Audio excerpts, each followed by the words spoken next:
So we're here at the ASH 2025 annual meeting. I'm Jeff Lancet, the chair of the Malignant Hematology Department at Moffitt, and I'm joined by Dr. David Sallman. Dr. Sallman is an associate member and also the head of the myeloid malignancy section at Moffitt. And David, you've been heavily involved with many clinical trials in AML and MDS. I wanted to ask you a little bit about the strategy of Menin inhibition in AML. Menin inhibitors are kind of the latest major players on the scene for AML. And what have you seen here at ASH that excites you about that particular class of drugs?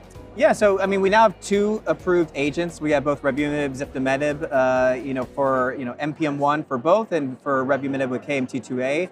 But I think we've learned so much in the targeted space that unfortunately monotherapy by itself is somewhat underwhelming. So it's really how can we move the combinations forward? There's actually several abstracts, both all oral as well as with several different menin inhibitors, of really compelling and exciting response rates, actually pushing 100%.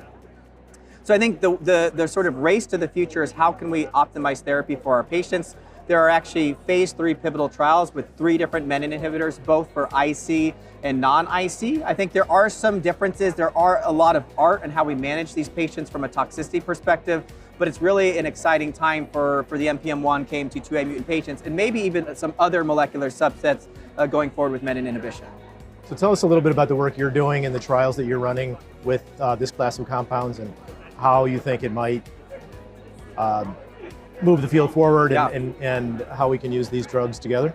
Yeah, so I think there's a plenary talk here that HMA-VEN may be just as good, if not better, than intensive chemotherapy for a significant proportion of patients. So we really think that HMA-VEN combination strategies are really our way forward. So we're helping lead the phase 3 Camelot trial, which is an aza-ven bleximenib versus azacitidine venetoclax alone.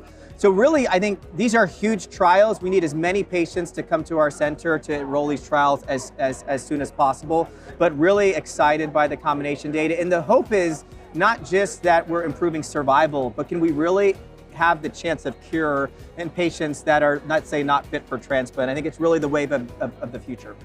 And I wanted to finish, you're running a prospective database trial at our center. And tell us a little bit about that prospective trial and what you're doing with it, what you're collecting, and what you expect to learn from it, because I think it's a really novel approach that we should be looking at across all different malignancies.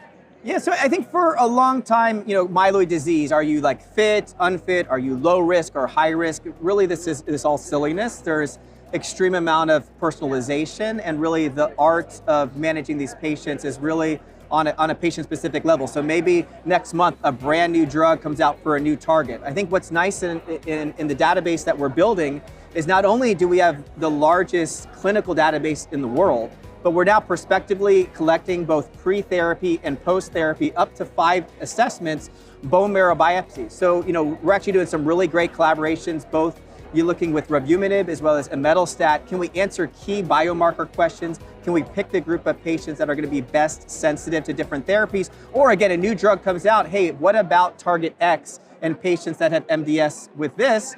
Well, hopefully we can turn that around quite rapidly. And I think that's a resource that very few places in the world will be able to do.